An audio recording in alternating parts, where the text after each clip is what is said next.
Bonjour Madame Saint-Raymond. Bonjour. Vous êtes mathématicienne, professeure à l'École normale supérieure et vous allez nous parler aujourd'hui des relations humaines dans le monde du travail, plus particulièrement dans le milieu de la recherche. Qu'est-ce qui vous a incité à aborder ce sujet ? Alors, c'est sûr que ce n'est pas un sujet qui est très original, mais souvent on en parle dans les cas de conflits. Et il me semble que c'est important de dire combien ces relations peuvent être enrichissantes et constructives. Alors personnellement, moi je travaille en équipe et j'ai beaucoup de plaisir à travailler en équipe. Alors peut-être il faut préciser qu'en recherche théorique, on a la chance de pouvoir choisir ses collaborateurs. On peut aussi d'ailleurs choisir de travailler seul. Alors, l'autre est différent, il a une autre façon de penser, de travailler. Comment peut-on inventer à plusieurs ? Alors, je crois que la différence est une richesse. Premièrement, le fait d'avoir à formuler sa pensée de façon précise et de façon intelligible par l'autre permet d'avancer, de localiser des points forts du raisonnement ou des points faibles du raisonnement, d'aller au bout d'une idée qui au départ était juste une intuition, de construire une argumentation. Et puis d'autre part, le fait de se confronter avec une vision différente d'un même problème, si d'abord c'est quelque chose qui est extrêmement déstabilisant, mais ensuite ça vient enrichir le champ de ce qui est possible. La contribution de chacun permet de se forger une représentation commune qui est riche. Alors en mathématiques, qui est mon champ disciplinaire, les objets qu'on manipule sont souvent très abstraits. Il est difficile de les appréhender, ils ont de multiples représentations, et c'est de cet ensemble de représentations un petit peu protéiformes que l'on finit par extraire les propriétés essentielles qui permettent de comprendre leur structure intrinsèque. Du coup, finalement, faire des ponts, c'est quelque chose qui est vraiment moteur pour la création. Et cette transmission d'informations, elle passe d'abord par des relations de personne à personne qui, parfois, mènent à de très durables amitiés. Très bien. Alors, développer de telles collaborations prend effectivement beaucoup de temps. Ne serait-il pas plus efficace de répartir le travail ? Alors, je vais répéter un des leitmotivs que j'ai déjà, je crois, cité sur cette antenne et qui est un proverbe africain qui dit « Seul, on va plus vite, mais ensemble, on va plus loin ». Je crois que travailler ensemble permet de construire des projets qui sont plus ambitieux. D'abord parce qu'on peut compter sur les compétences de chacun, et donc ça élargit le spectre de ce qui est accessible. Et puis, il y a surtout que quand on est plusieurs, il y a de l'émulation, une motivation qui est sans doute plus solide. Le risque d'abandonner à la première déconvenue, à la première échec, est probablement plus faible. L'équipe porte chacun de ses membres, et quand l'un se décourage, eh bien, les autres vont lui communiquer à la fois l'énergie et puis peut-être la volonté aussi de repartir, de surmonter l'obstacle. Alors ce point, ce n'est pas anecdotique du tout en recherche, parce que la recherche, c'est souvent un chemin qui est semé d'embûches, avec beaucoup d'impasses.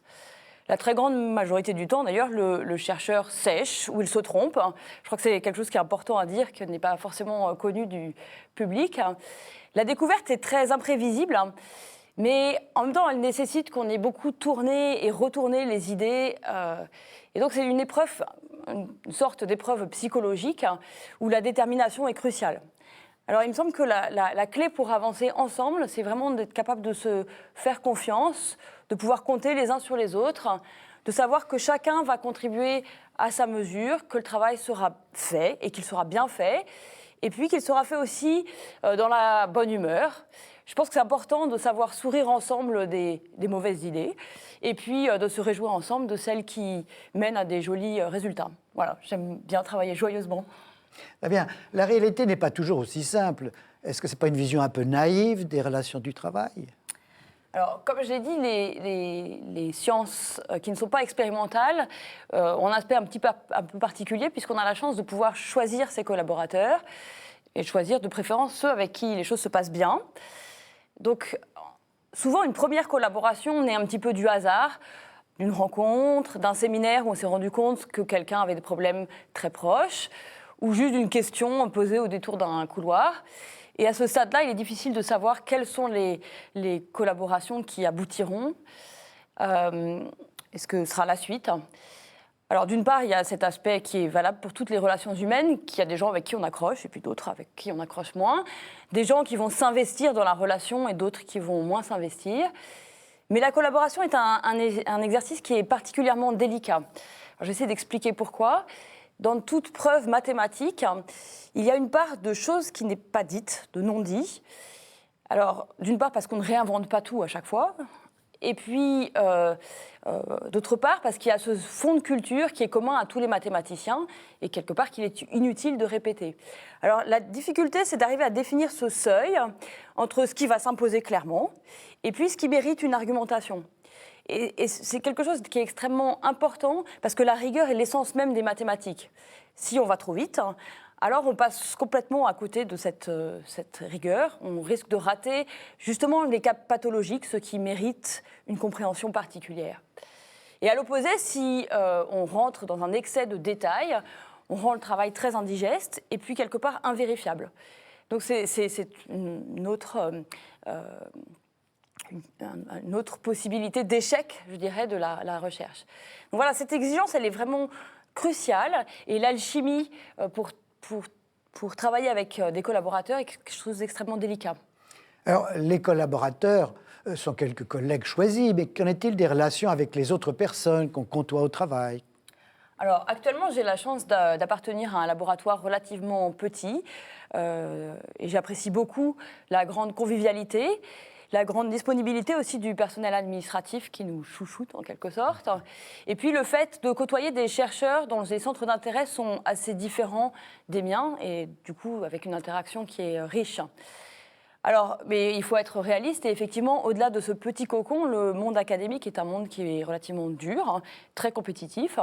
Alors, pour le moment, c'est à l'image aussi d'une société aujourd'hui qui est assez individualiste et où chacun travaille peut-être plus pour sa propre carrière que pour un projet collectif. Mais ce penchant, je pense, est amplifié dans le monde de la recherche par un système d'évaluation qui est assez réducteur, qui assez souvent identifie un chercheur à sa liste de publications, à son facteur d'impact.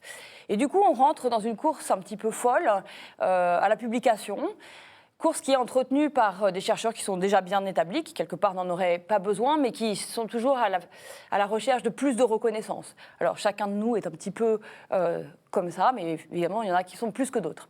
Alors je crois qu'aujourd'hui, il est vraiment urgent d'arrêter de se prendre trop au sérieux, et puis de retrouver le goût de chercher et vraiment la volonté d'avancer ensemble. Il me semble qu'il est de notre responsabilité, en particulier à nous, chrétiens, de ne pas oublier que derrière les chiffres des publications, il y a des hommes, des femmes qui sont dignes de considération et qui apportent chacun, de leur façon, une pierre à l'édifice. Voilà, c'est vraiment mon intime conviction de chrétienne que de reconnaître qu'en dépit des possibles désaccords ou des possibles conflits, des manques de charisme ou des performances parfois peu convaincantes de certains, l'autre est toujours un frère à respecter, à servir et à aimer. Madame Sarraimond, merci beaucoup. C'est bon.